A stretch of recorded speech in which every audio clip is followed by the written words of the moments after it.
yaitu menggunakan baju atau kaos warna hijau seperti Zelensky, di mana kita tahu di dunia barat atau sekutu atau Amerika, Zelensky adalah war hero. Saat ini dia diembung-embung sebagai war hero. Sementara bagi negara-negara yang sering diacak-acak sama Amerika, seperti negara-negara Timur Tengah seperti negara penghasil fosil oil, itu sangat membenci apapun yang Barat lakukan, sehingga begitu ada seorang yang bernama Putin menyatakan dirinya berperang melawan NATO oleh pihak Timur, dia dianggap war hero atau seorang Marvel, seorang superhero yang akan mengalahkan Thanos. Dan kita tahu Thanos itu adalah Amerika dan sekutunya. Jadi kita mau cerita sedikit mundur. Ada hal yang menurut saya penting untuk sahabat semua tahu, apa itu yang terjadi di dunia ini, atau dengan kata singkatnya adalah who run the world, atau siapa sih sesungguhnya yang menjalankan dunia ini. Yang ada yang menyebutnya New World Order dengan nama-nama lain, dan juga how the world work. Nah, ini saya ada masalah nih kalau urusan bahasa Inggris nih. Bagaimana cara dunia bekerja, how the world work gitu ya. Nah, kita mau menceritakan sedikit bagaimana cara dunia bekerja. Mau nggak mau kita mundur sebentar ke tahun 30-an sampai tahun 40-an. Kalau kita membayangkan diri kita sekarang di tahun 30-an, apa yang Anda bayangkan di pikiran Anda? Misalnya, apakah letak Pulau Jawa bergeser dari sekarang? Atau letak benua Amerika itu bukan di posisi sekarang? Ternyata sahabat, letak geografis dunia itu sejak dari 2000, 3000, 5000, 10.000 tahun yang lalu hingga saat ini letak geografisnya adalah sama. Lalu apa yang membedakan peta dunia di tahun 20-an, tahun 30-an, tahun 40-an, tahun 50-an dengan sekarang tahun 2022? Yang berbeda adalah negaranya saat itu belum sebanyak sekarang. Kalau sekarang ada hampir 200 negara. Waktu itu di tahun 30-an, di tahun 20-an, Indonesia itu belum ada. China atau Tiongkok itu belum ada. Arab Saudi belum ada. Irak belum ada, gitu ya. Ada 100 negara belum lahir. Dan karena itu pertanyaannya, peta dunia itu seperti apa, gitu ya. Maka jawabannya sangat sederhana. Peta dunia dulu ditentukan oleh negara-negara kolonialisasi yang mengkoloni. Misalnya di Afrika terbagi, di sini wilayah Belgia, di sini wilayah Spanyol, di sini wilayah Inggris, di sini wilayah Belanda, gitu ya. Kemudian di sisi Asia juga sama. Jadi yang disebut peta dunia berbeda dengan peta dunia sekarang. Peta dunia sekarang berdasarkan negara. Kalau dulu berdasarkan negara yang mengkolonialisasi. Nah, di tahun 30-40 terjadi sebuah fenomena di mana Jerman menyerang Polandia di tahun 1938-39. Itulah yang disebut awal dari Perang Dunia Kedua. Dan kita tahu ada sebuah negara yang sangat ingin Eropa itu rata tanah. Negaranya itu namanya Amerika. Mengapa ingin rata tanah? Saya lompat sebentar di tahun 2022. Sewaktu tanggal 24 Februari 2022, Rusia menyerang Ukraina. Seminggu setelah peristiwa itu terjadi, ada 7 pemimpin Afrika menyatakan, kami berharap perang dunia ketiga terjadi, perang militer terjadi di Eropa agar Eropa rata tanah. Kenapa 7 pemimpin Afrika tadi berkata begitu? Kalau Newman ya, kalau kita dapat mandat juga ngomong begitu, tapi nggak tahu yang sekarang ya. Sekarang makanya nggak nyampe mikirin begituan. Oke, kita lompat. Jadi, kenapa pemimpin Afrika menyatakan kalau pengen perang dunia ketiga dan Eropa rata tanah? Sama seperti apa yang dipikiran Amerika di tahun 30 akhir atau tahun 40 itu pengen Eropa rata tanah. Kenapa Amerika berpikir begitu? Kita mundur sebentar, mundur lagi ya. Belajar sejarah itu penting. Karena mengerti sejarah, Anda mengerti behavior, Anda mengerti masa depan, gitu ya. Kembali ke periode tahun 1900 Anda sekarang bayangkan, di masa itu juga 100 negara belum hadir. Semua wilayah itu tegang. Di daerah Brazil misalnya, Portugal ribut sama Belgia, ribut sama Spanyol, kemudian di Indonesia, Inggris sama Belanda, di Afrika, hampir semua negara Eropa yang mempunyai wilayah kolonialisasi ribut satu sama lain. Portugis dengan Spanyol, Spanyol dengan Perancis, Perancis dengan Belanda, Belanda dengan Inggris, dan lain sebagainya. Di semua wilayah dengan berbeda-beda friksinya. Nah, intinya tegang. Dan waktu itu Inggris tahun 1900 itu merasa mereka memerlukan namanya junior ally, atau negara yang tidak terlibat dalam konflik-konflik ini, dan terpikirlah sebuah negara junior yang namanya Amerika. Dan di approach lah tahun 1901, datang delegasi Inggris menawarkan ke parlemen dan pemerintahan Amerika waktu itu untuk menjadi ally, menjadi aliansi, menjadi sekutu Inggris. Kemudian waktu 1902 delegasi Amerika berkunjung ke Inggris, kemudian berkunjung ke Eropa. Dan sahabat semua dimanapun Anda berada, inilah dosa pertama dari Inggris yang membuat dunia saat ini terluka. Ini adalah dosanya Inggris sesungguhnya. Kenapa? Karena sejak delegasi Amerika itu kembali ke Amerika,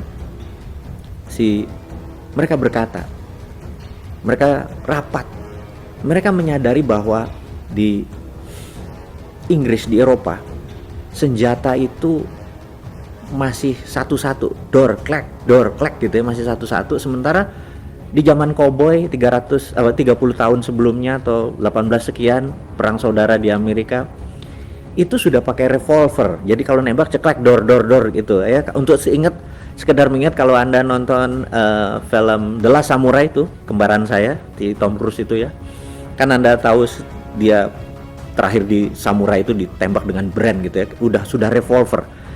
Jadi teknologi senjata Amerika tuh sudah 30-50 tahun lebih maju dari Eropa. Kemudian kita tahu beberapa tahun kemudian di Festival New York, untuk pertama kali Amerika ada pesawat terbang gitu ya, dan dunia shock sekali, Amerika punya teknologi lebih maju. Kemudian juga kita tahu bahwa ladang minyak terbesar di dunia pada saat itu adalah di Amerika. Amerika punya crude oil, Amerika menghasilkan dari crude oil diproses menjadi kerosin atau minyak bakar. Dan di tahun 1900-an awal itu Rockefeller dengan Shell-nya sudah Rockefeller dengan Standard Oil Company itu sudah menciptakan dari kerosin, sudah menciptakan gasolin atau bahan bakar gitu ya untuk kendaraan Ford waktu itu. Nah, teknologi yang lebih maju ini Amerika sadar, kenapa kita mesti jadi junior alainya Inggris, harusnya dia yang jadi junior alainya kita. Anda mulai paham cara berpikirnya Amerika. Karena itu yang diharapkan Amerika adalah Eropa rata tanah. Dan benar, waktu 1914 seorang Duk dari Austro-Hungarian dibunuh di Serbia oleh pemberontak Serbia. Inilah peristiwa pertama Perang Dunia Pertama, dan Amerika di 1914 tidak ikut-ikutan, 1915 ikut, dia 1916 waktu makin negara makin banyak yang ikut di Perang Dunia Pertama, Amerika nggak ikut-ikutan. Di sisi Amerika cuma satu, dia pengen Eropa rata tanah gitu ya. Nah, singkat cerita, akhirnya U-boatnya Jerman menyerang 3 kapal niaganya Amerika di 1917. Akhirnya Amerika nggak tahan, Amerika masuk. Intinya 1918 Perang Dunia Pertama selesai, Jerman dalam pihak yang kalah dan lain sebagainya. Nah, Amerika balik lagi, tapi ternyata Eropa tidak hancur. Kemudian dalam 15 tahun kita tahu Hitler dan Jerman membangun Jermannya dari nol, dari scratch menjadi negara superpower. Kemudian Jerman mulai menaklukkan Polandia. Sama persis seperti Rusia sekarang mengambil Ukraina, karena merasa punya satu ras gitu ya, satu rumpun. Kalau di dalam Rusia sekarang dia menganggap dirinya adalah East Slovak atau Slovak Timur. Yang namanya Hitler juga beranggapan ini satu ras, Polandia dengan Jerman ini. Dan cerita panjangnya adalah gak lama kemudian perang terjadi di Eropa, dan Inggris sejak 1938, 39, 40 minta Amerika masuk. Tapi Amerika cuman separuh hati, cuman ngarepin hancur lo kayak gitu ya. Nah, tahun 42 baru Amerika masuk, itu pun masih di Normandy, belum kemana-mana, belum perang-perang beneran. Dan pada 1944 di kota kecil di utaranya Boston namanya Bretton Woods, ada conference yang terkenal disebut nama Bretton Woods Conference. Berkumpullah 10 negara Eropa dan Amerika tentunya, dan Amerika yang memimpin conference tersebut berkata kepada delegasi tersebut bahwa Anda semua setuju nggak bahwa kita tidak akan ada perang dunia ketiga lagi ke depannya? Jawaban mereka setuju. Dan untuk tidak ada perang dunia ketiga, maka negara dunia harus dikontrol. Setuju gitu ya. Maka salah satu resolusinya adalah mereka harus mempunyai world currency. Setuju? Mereka semua jawabnya setuju. Dan world currency itu adalah dolar. Semua setuju kecuali delegasi Prancis, dan delegasi Prancis keluar dari ruangan tersebut. Tapi sahabat semua tahu bahwa dalam sebulan kemudian setelah Jerman menyerang Prancis, delegasi Prancis balik dan menandatangani, oke gue setuju deh. Intinya adalah dolar menjadi world currency. Yang kedua adalah mendirikan World Bank, bank yang untuk mengendalikan peredaran uang di dunia, dan International Monetary Fund atau IMF untuk pelaksanaan lending atau pinjaman. Dan yang menarik adalah untuk sebuah resolusi keluar dari IMF, suara voting itu harus mendapatkan 75% agree baru resolusi IMF keluar. Dan suara hak vote-nya negara Amerika adalah 26%. Singkatnya, kalau seluruh negara setuju itu baru 74%, alias resolusi tidak pernah solid, tidak pernah utuh, kecuali Amerika setuju. Jadi kita lihat bahwa dengan 26% suara itu Amerika adalah pengendali 100% IMF.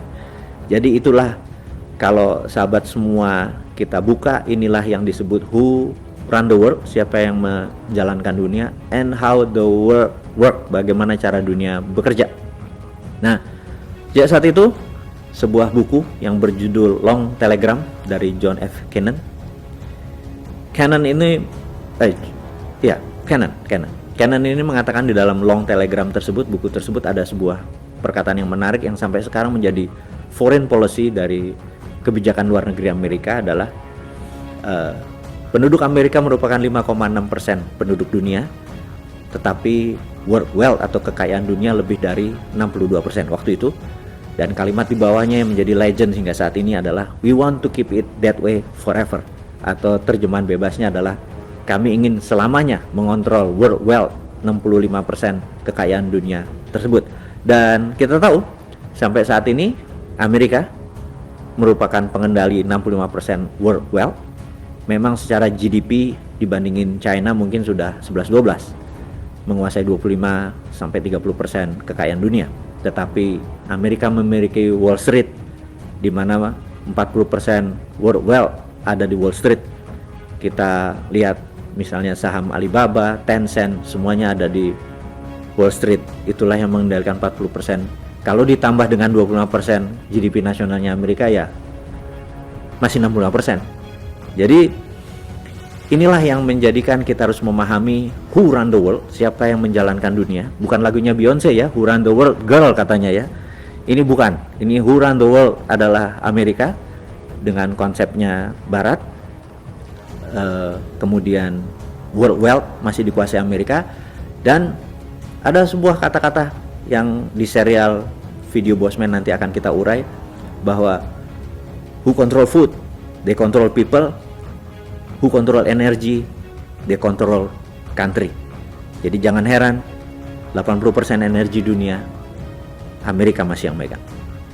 Saya rasa itu dulu untuk hari ini. Terima kasih. Sukses buat Anda semua. Salam sehat.